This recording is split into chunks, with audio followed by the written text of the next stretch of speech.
acid-base reactions and gas evolution reactions. So these are two other classes of reactions. And these can also happen when we have ions trading places. So I talked about, I like to think of them as a guy ion and a girl ion come into this party, and then we swap partners with another couple and we see what happens. So we can take that same approach to predicting what's going to happen here.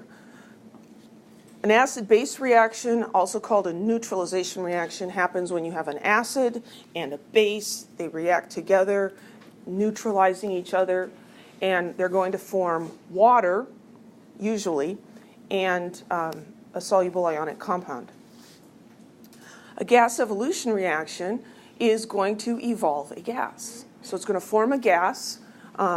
We've done a couple of those reactions in lab. You put the nitric acid on the piece of copper wire, right? And we saw this brown gas coming off the top. The gas evolved. A gas was formed. Sometimes you see it as bubbling or fizzing. You can see the little gas bubbles forming. Gas evolution reaction. So we've talked about acids in terms of learning how to name them and identify that they're an acid. We have to get a little more specific with that. So there's different definitions, and it's not that one is more correct than the other, it's just that they're more convenient for different situations. So we're going to look at the Arrhenius definition of an acid, and that is a substance that produces hydrogen ions in aqueous solution. So we learned that HCl, aqueous, is an acid, hydrochloric acid. When this molecular compound is dissolved in water, it ionizes, forming hydrogen ions and chloride ions. That meets the definition of an Arrhenius acid. So let's think about why my pointer isn't working again. No, let's not. A hydrogen ion. So we've learned about subatomic particles. In a hydrogen atom, how many protons are there? It's not a trick question. Element number 1, right? How many protons? 1. How many electrons? 1. Okay, so when it becomes a hydrogen ion, a +1, it does that by losing an electron, right? It only had 1 electron. What's left? No electrons, just a proton. So a hydrogen ion, H+, is a bare naked proton. Teeny, teeny, tiny little thing. Very, very unstable, doesn't like to be out by itself. So we don't see them out by themselves. Still with the pointer issue. Well, there we go. So what happens is this hydrogen ion is going to react with something nearby in an aqueous solution. What's all over the place? Water molecules. So this hydrogen ion is going to hop on a water molecule. And that will make it H3O+. This has a special name. It's called a hydronium ion.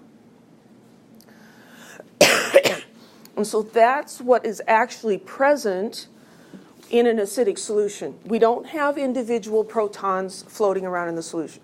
I think of those hydrogen ions as a little bit like a very tiny baby, like a 1-month-old baby.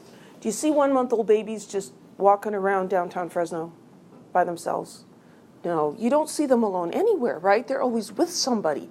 They can't get around on their own. This hydrogen ion is too small to be out alone. So you think of it as being held by the water molecule, riding piggyback on the water molecule, whatever. But the hydrogen ion, it was originally with the chlorine. It was okay with that. It became an ion, left its electron behind with the chloride, and it's got to go somewhere. It's going to jump onto a water molecule.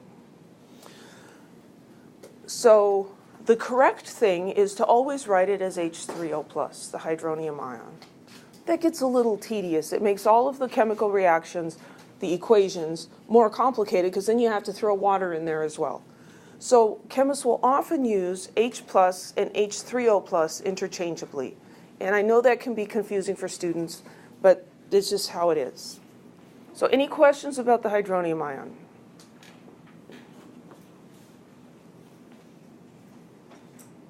Okay. A polyprotic acid. So hydrogen ion is a proton, right?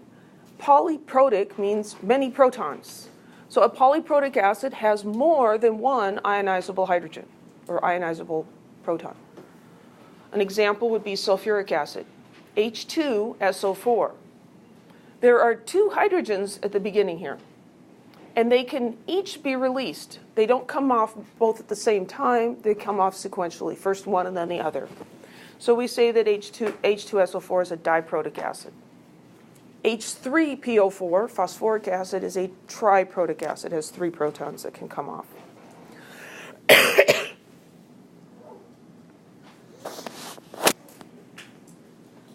There's also an Arrhenius definition of a base. A base is a substance that produces hydroxide ions in aqueous solution. So sodium hydroxide, soluble ionic compound. When it's aqueous, we can write it as sodium ions and hydroxide ions, and there we see the pointer issue again. Come on. Okay, there we see the hydroxide ions. So you put sodium hydroxide in water, it produces hydroxide ions. It's a base. Other bases, such as NH3, you look at NH3 and you think, well, how could that act as a base? That can't ionize or dissociate into hydroxide ions in anything. It doesn't even have any oxygen in it. Well, ammonia acts as a base by pulling a hydrogen ion off of a water molecule, which leaves behind a hydroxide ion. And you'll learn way more about that in Chem 1B. Some bases produce 2 moles of hydroxide per mole of base. So that would be something like calcium hydroxide. As that dissolves or reacts with an acid, you're going to get 2 moles of hydroxide. But we don't have a special name for the bases like we have diprotic acid. There's no dihydroxy base or anything. We should maybe petition them to make up a name for that.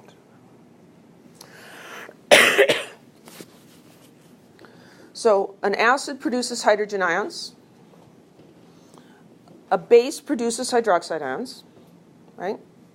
So what happens in these acid-base reactions is the hydrogen from an acid reacts with the hydroxide from a base, and that forms water. So here we have hydrochloric acid and sodium hydroxide. We can spread out all the ions and look at the spectators. The net ionic equation for this is H plus OH minus gives water. The sodium ions and the chloride ions turn out to be spectators. So this is the typical net ionic equation for an acid-base reaction. There are some exceptions, but it usually ends up being that. So we've got acid plus base forming water and salt. Now this is what we call salt, table salt, sodium chloride. But chemists use the word salt to mean any ionic compound. So any ionic compound is a salt.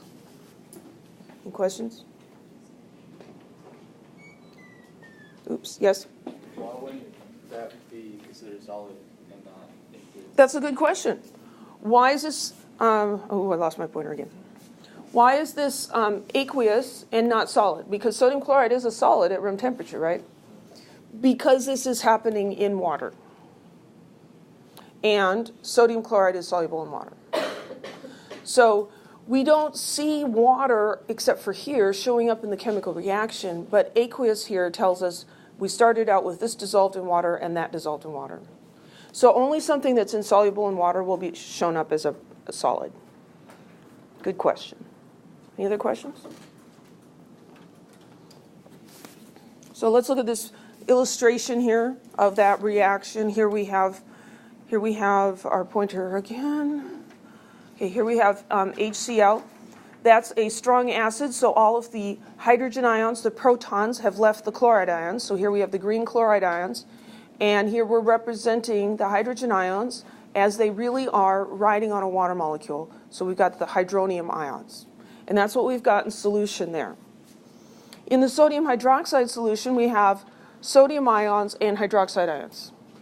So when we take these two solutions and we mix them together, the hydronium ion and the hydroxide ions get together. What might that look like? So we have H3O plus OH minus. So this is water molecule with an extra hydrogen ion, and this is a water molecule that's missing a hydrogen ion. So these guys get together and he says, hey, I've got this extra hydrogen ion, and this other, hey, I'm missing a hydrogen ion. Oh, hey, we can solve each other's problem. Here, you take the hydrogen ion, and we can both be regular water molecules again. So those neutralize each other, and we get 2 water molecules.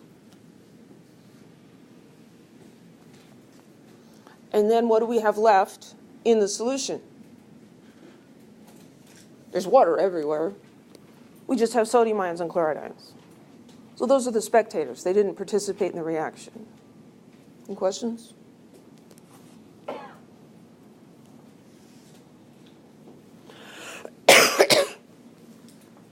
So here's some common acids and bases.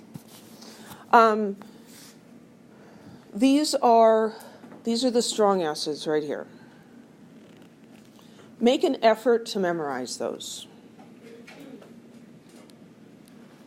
Those are the strong acids. There are 6 of them. Anything that's not one of those 6 is a weak acid. So yeah, there's 6 you should memorize, but that covers all of them. So here's the HI that I kind of blindsided you with earlier. So HCl, HBr, HI. Those are in the halogen family. Yeah? It kind of looks like it's still the 7 that you were pointing out earlier, except the fluoride is switched with sodium. All right? The fluoride switched. For the 7 that don't ever go off on their own when they're... Oh, I see. Well, yeah, these chlorine, bromine, and iodine are diatomic molecules as elements, and they do form strong acids, but fluorine doesn't. That's why I was saying it's switched with the sodium, because if you look at them, oxygen, nitrogen, and sodium are all combined in one form or another. Isn't nitrogen, oxygen, fluoride, chloride, and bromide, and iodine the 7 that don't ever go alone? Yes, they are. They are, but there's not a direct relationship between what's a strong acid and what's a diatomic element.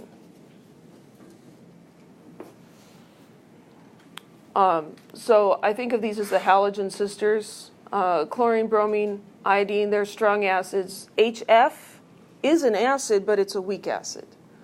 And Y is too complicated to talk about right now. How do you remember that? Well, I think of F. Fluorine is the smallest one, right? She's the little sister, so she's not a strong acid. The others are. And then these guys, you just kind of have to memorize them. Nitric acid, sulfuric acid, perchloric acid. So these guys down here, we identify them as acid either from their name, because it has the word acid in it, or we see that it starts with an H. And acid formulas are written with the ionizable hydrogen first. So you may notice that in acetic acid, there's actually 4 hydrogens. Why do we put one H first and leave the other 3 later? Because it's a monoprotic acid. Only one of the hydrogens comes off. The others stay together with the carbons and the oxygen as the acetate ion. Over here we have bases. Sodium, lithium, potassium, calcium, barium hydroxide. Those are all strong bases. They are metal hydroxides. They are at least slightly soluble. So anytime you see a metal and a hydroxide, you can think that's probably a strong base. Ammonia is a weak base.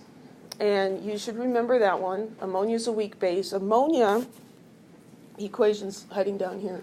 What ammonia does is it reacts with a water molecule, and it takes a hydrogen ion from the water molecule. And so it becomes the ammonium ion and a hydroxide ion. So it fits that definition of a base in that you dissolve it in water and it produces hydroxide ions. But when you look at it, NH3, most people's brains don't say, oh, that's a base, but it is. Any questions?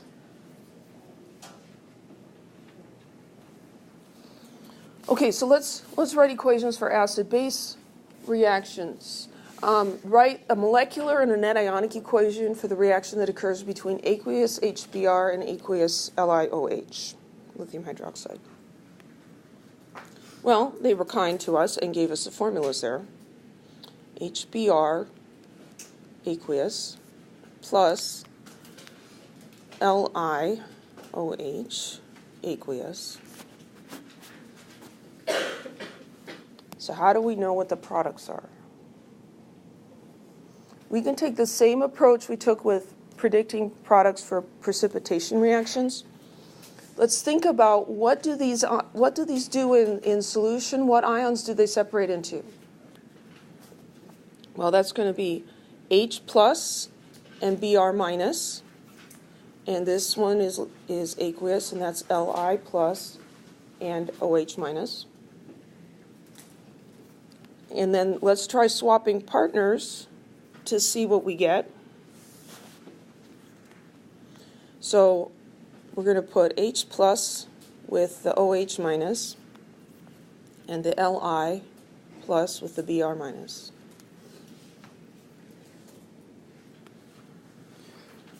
Well, LiBr, that's going to be lithium bromide. All lithium compounds are soluble, so the state symbol for that is aqueous.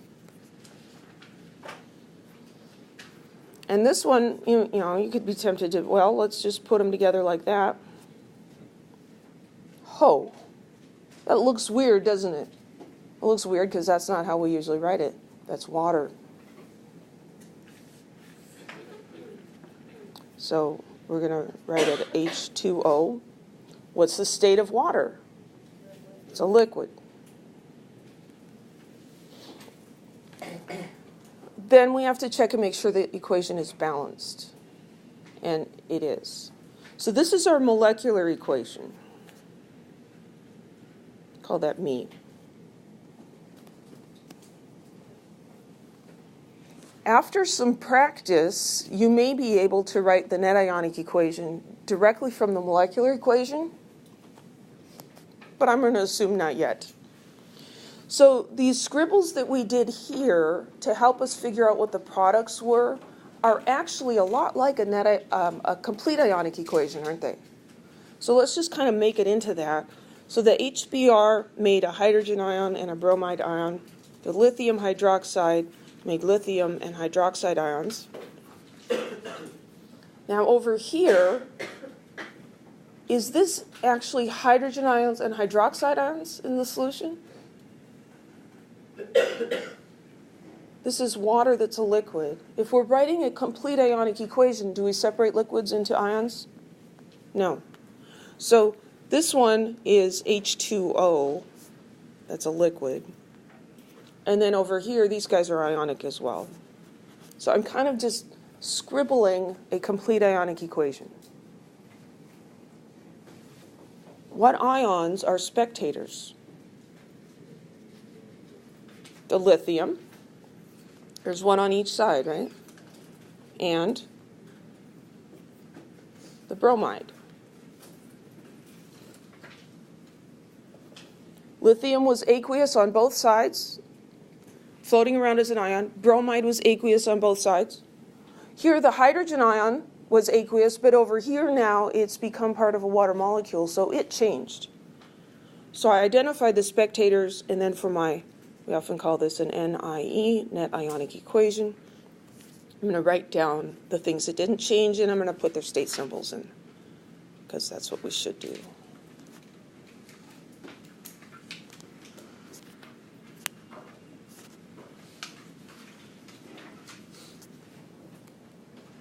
Any questions?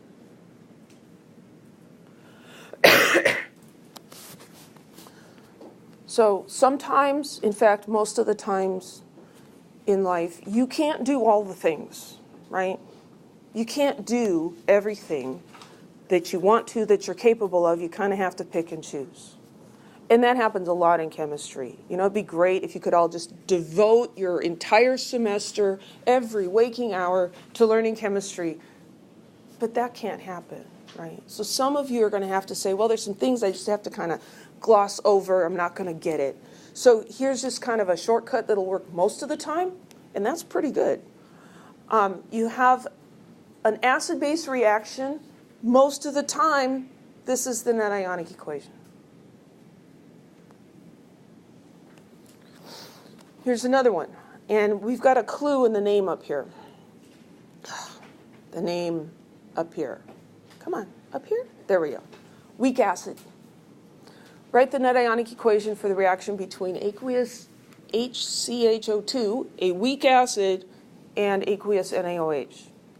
Now see how it says, in the problem, a weak acid. This is not me trying to trick you to see if you remember which ones are weak and which are strong. You're being told, this is a weak acid. A weak acid is a weak electrolyte. It does not separate into ions very much, just a little bit. In an ionic equation, whether complete or ionic, we're going to represent what the substances is most of the time. And so for weak acids, they stay intact. So we have to start with sort of a molecular equation. So here we've got our HCHO2. It's aqueous, but most of its molecules. And it's reacting with sodium hydroxide. And then we have to figure out, well, what's that going to form?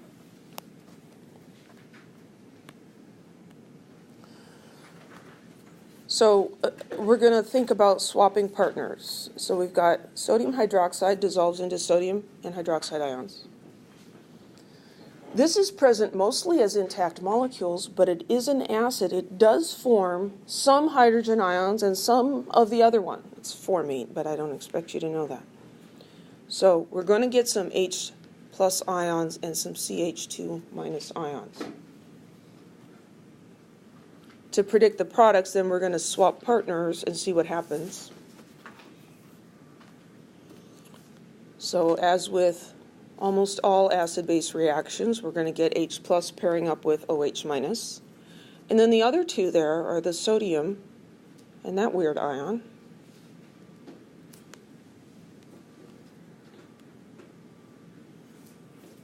So this is water. And then we have this guy, a positive and a negative. We just need one of each. That's an ionic compound. Is it soluble? Are sodium compounds soluble? Yeah, with no exceptions. So this is aqueous, soluble.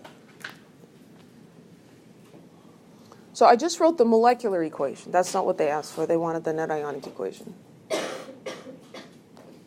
But again, my scribblings down here provide me information that's similar to a complete ionic equation. This is a weak acid. Do we separate weak acids into ions? No. So these guys are going to stay together. And here we've got water. Do we separate that into ions? Nope. So that one stays together. This is a soluble ionic compound, soluble ionic compound. So these are the separate ions that we can look at. Are there any spectators? There's one spectator, right? Sodium. So let's get rid of the spectator, and we'll write down what's left. So we've got our weak acid, and we've got the hydroxide ion from the sodium hydroxide. Then over here in the products we have water and the formate ion.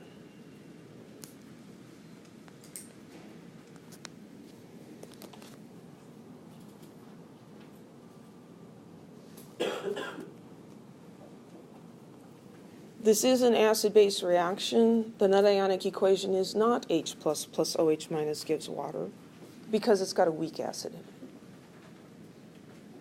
But if you were just, I don't remember how to do that, I need to guess, H plus OH minus giving water would be a decent guess.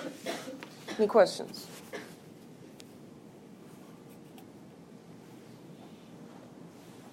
Acid-base titrations. We're going to be doing a bunch of these in lab. So a titration is a technique. It's a technique where we take a substance in solution where we know the concentration, and we react it with a substance in solution where we don't know the concentration. And the idea is we want to find that unknown concentration. So we're going to mix these two solutions together until we get just the right amount of each. So we know what the substances are, we know what their balanced chemical equation is, and so we know what the stoichiometry is. So we're going to put them together until we get just the right number of moles of each. That's called the equivalence point. And then we can calculate the unknown concentration using stoichiometry. Now, in an acid-base reaction, generally the reactant and the product solutions are colorless. It looks like we're mixing water with water. How do you know when you've added enough? We're going to use an indicator. An indicator is a compound that changes color depending on whether it's in an acidic solution or a basic solution.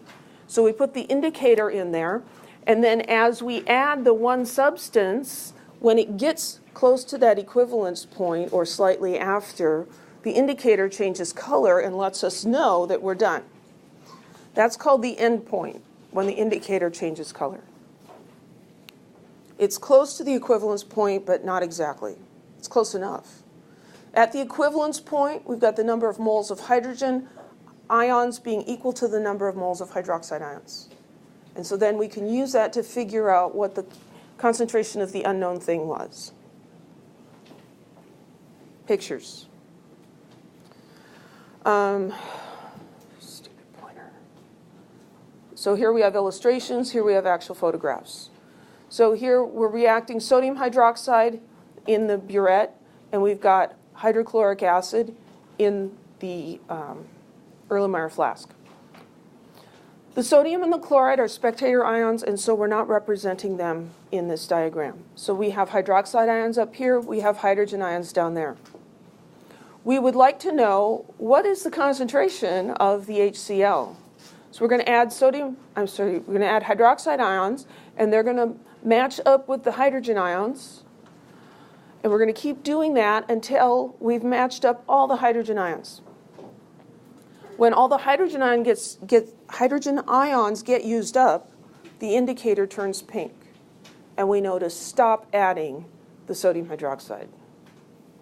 So this is what it looks when you're doing it. It looks like you're adding water to water and nothing's happening.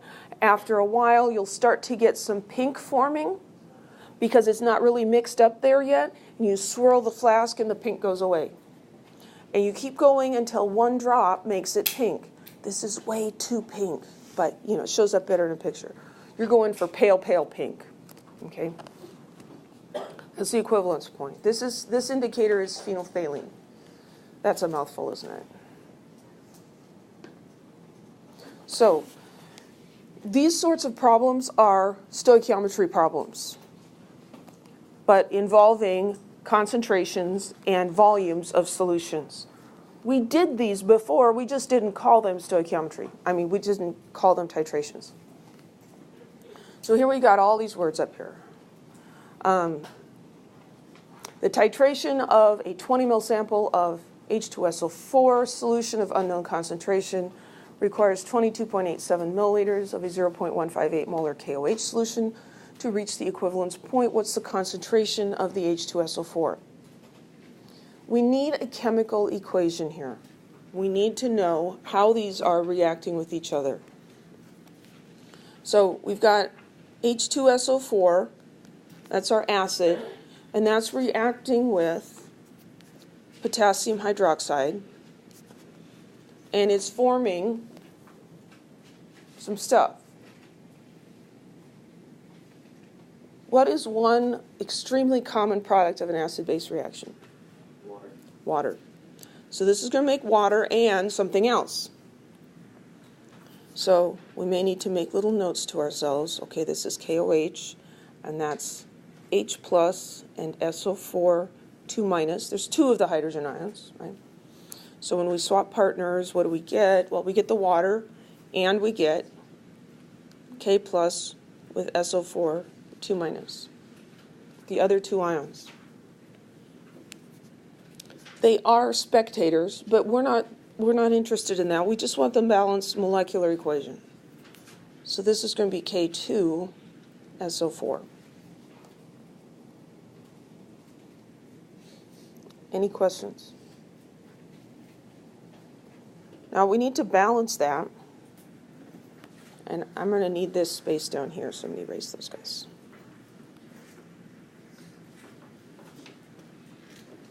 Sometimes you'll be given the balanced chemical equation, sometimes not. Is the equation balanced as written? No. There's 2 potassiums over here. So we need 2 of the KOH. And the sulfate ions stayed intact. There's 1 sulfate here. There's 1 sulfate there. But these 2 hydrogens and those 2 hydroxides are going to make water. They're going to make 2 water molecules. We need to start with the balanced chemical equation. Now I can use that to organize the information. So I've got 20 milliliters of the H2SO4.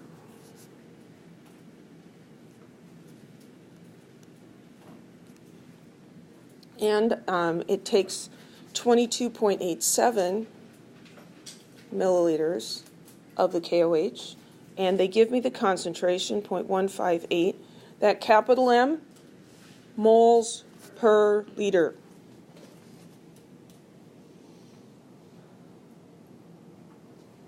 This is a stoichiometry problem. This is not a dilution problem. Okay? If someone tries to tell you that you should use M1V1 equals M2V2 for an acid-base reaction or a reaction of any kind, tell them Mrs. K said I shouldn't do that. It's very dangerous. What makes it dangerous is that sometimes it works, but a lot of times it doesn't. So you could do it once and it's like it worked, and we think it's easy, and so we like to use that, but it doesn't work. Dilution doesn't involve a chemical reaction. Dilution, you have one substance, and it's more consecrated. It's more concentrated, and you add solvent, and it becomes more dilute. It's still the same thing. This is a chemical reaction. We have 2 different substances reacting and forming new substances. This is not dilution. Do not use the dilution equation. Okay, so should we use M1V1 equals M2V2 to solve this problem? No. Just say no. This is stoichiometry. What's the path for stoichiometry? Grams to moles to moles to grams, right? We have to switch it up at the ends, though. So I'm going to start up here with grams to moles to moles to grams. That's your starting point, and then just modify it as needed. Well, am I given a mass of anything? No. But I'm given a volume. So we're going to start with volume. It's milliliters this time. So milliliters to moles, well, there's this moles per liter thing. We're going to have to sneak some unit conversion in there, but that's okay. We can get to moles of the other thing. And then what are we actually trying to find? The molarity. So do we need a mass at the end? No. So what we're going to do is we're going to stop here. Molarity equals moles divided by liters. So we want the molarity of the H2SO4. We can start with the volume of KOH, use the molarity to convert to moles of KOH, use the stoichiometry to convert to moles of H2SO4. To get the molarity of that, we're going to take the moles we just calculated and divide by the volume.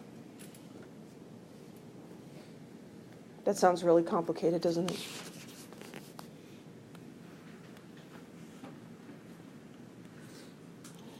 So this is another situation where we end up with, we need liters in the molarity, but almost always they're going to give us the volumes in milliliters. So I've shown you a couple of different ways to deal with that. You can use millimoles. Most students prefer to just convert to liters and then do the problem. So let's just do that. So 20 milliliters is how many liters? Yeah, 0.0200 liters. The common mistake is students will tell me it's 20,000 liters. So think about that little 10 milliliter graduated cylinder, right? It's little, it's skinny, right? If you were, thirsty and you're drinking water, that wouldn't be much to quench your thirst. 10 milliliters. Does that equal 10 liters or 10,000 liters? That'd be 5,000 bottles of soda. The milliliter is a small unit, and so when I convert that to liters, this needs to be a smaller number. So the small unit has the bigger number, the big unit has the smaller number. If you get this mixed up all the time, write it out, okay? So anyway, there's liters, and we convert this one. This is 22 milliliters. This is going to be less than a liter, so we're going to move the decimal point the other way. 0.2287 liters. So this is the one that I've got information about. I know the volume in liters, and I'm going to use this as the conversion factor. So I'm starting out with 0.02287 liters of KOH. And I'm going to convert this to moles of KOH. And then I'm going to convert this to moles of the thing I'm interested in, the H2SO4. I crossed off this last one because I don't need to go there. So this is just 2 steps. So I've got liters of KOH down here. So the units work out. And moles of KOH down here. This is my molarity, which was handed to me, 0.158 moles per liter. 0.158 moles per liter. The mole ratio comes from the balanced chemical equation. 2 moles of KOH, 1 mole of H2SO4. This is what gets lost when you use the dilution equation. You'll lose the stoichiometry.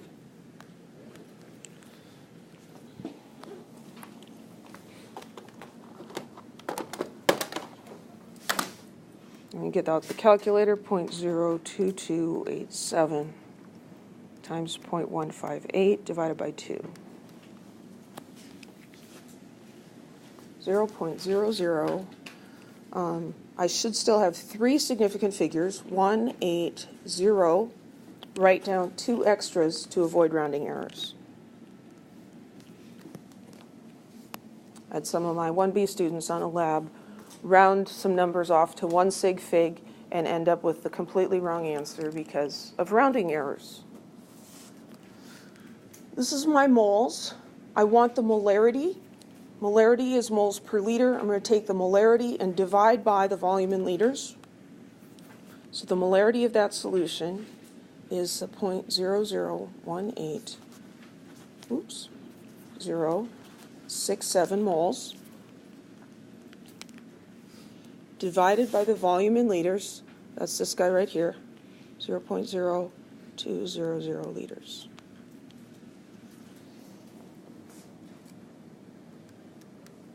And this should also have 3 significant figures, 0.090336, and then I round that 0.0903 moles per liter, or capital M.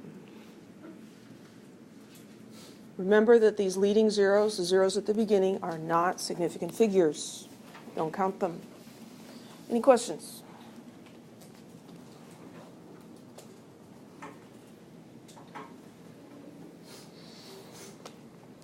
Gas evolution reactions. Seems to me this should be a separate section because this hasn't been long enough, but it isn't. Gas evolution reactions. So sometimes we get a directly formed gas. Potassium sulfide mixed with sulfuric acid will give you potassium sulfate, an aqueous ionic compound, plus H2S, which is a very smelly gas. Other times you mix something, say like sodium hydrogen carbonate, this is baking soda, with hydrochloric acid. And you can predict the products by just swapping the partners here, and you end up with NaCl and H2CO3. This is carbonic acid. So sodium chloride, that's fine. Carbonic acid, though, is unstable. It decomposes. It comes apart. It comes apart into water and carbon dioxide. Carbonic acid is the thing that makes your soda fizzy. And the reason it's fizzy is you release the pressure and it begins to come apart. It forms the CO2, which is the bubbly fizzy stuff that we like. If you leave it, though, eventually the reaction runs out and there's no fizz left.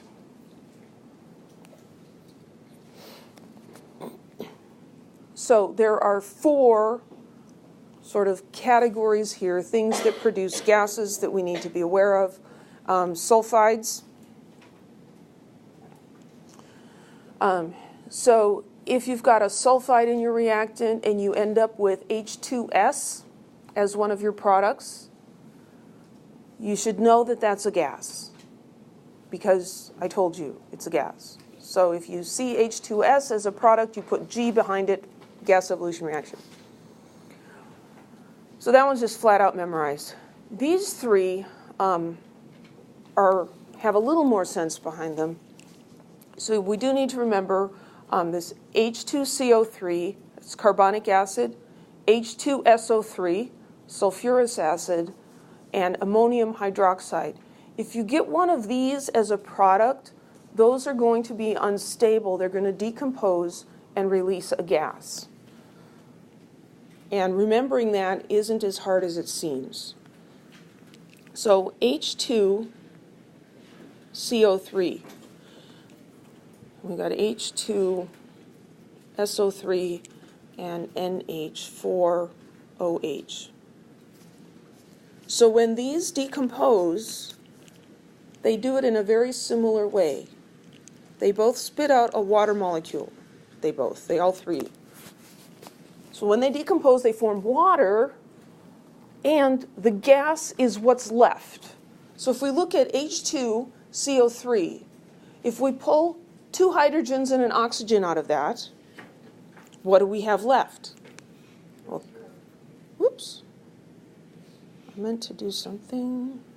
We get CO2 left, right? So there's the H2. We're going to get rid of that. We're going to get rid of one of these oxygens. So the gas formed is CO2. Carbon dioxide gas. Same thing with the H2SO3. We take 2 hydrogens and an oxygen away from that. There's the 2 hydrogens. Get rid of one of the oxygens. What's left is SO2. That is also a gas. NH4OH. Same thing happening. We're going to remove 2 hydrogens and 1 oxygen. So there's the oxygen. Get rid of that. I'm going to get rid of this hydrogen and one of those hydrogens. And what I've got left is ammonia, which is a gas. So you're going along predicting products in a chemical reaction by swapping partners. If you end up with H2S, just slap G for its state symbol. If you end up with one of these, pull a water out of it, and what's left is the gas. Let's do an example. Write the molecular equation for the gas evolution reaction that occurs when you mix aqueous hydrobromic acid and aqueous potassium sulfite. Going to make us practice our nomenclature again. Well, hydrobromic acid. The prefix hydro tells me this is not an oxyacid. It's just hydrogen and bromine. So there's HBr, aqueous. Aqueous potassium sulfite. Well, potassium is K+. Sulfite is the light version of sulfate. So that's SO3, 2-. So this is K2SO3, aqueous. And I'm supposed to, I have to predict the products. They don't tell me what they are. Well, the hydrobromic acid is H+ and Br-. We're going to predict the products by swapping partners. So here we get K plus with Br minus, and we get H plus with SO3 2 minus. So we put them together, we get KBr. That's aqueous because potassium compounds are all soluble. And then this one, we're going to need 2 hydrogens to balance the charge on that sulfate ion. And this should say, uh-oh, that's one of those unstable ones. That's the sulfurous acid. So that's unstable. It loses a water molecule. So that becomes H2O, which is a liquid, and SO2 gas. So now we've made a big old mess. Let's try to write it down here. So we've got our reactants here.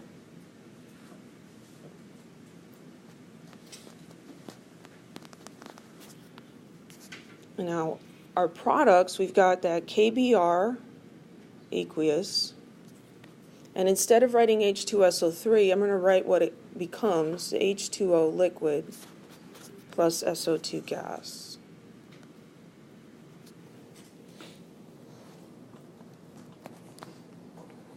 And we have to balance this, or at least check it. Is it balanced?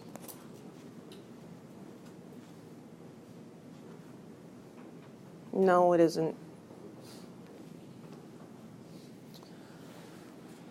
I've got 2 potassiums here, and I only have 1 here.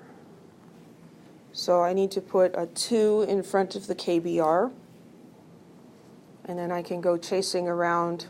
Now I've got 2 BRs, and over here I only have 1.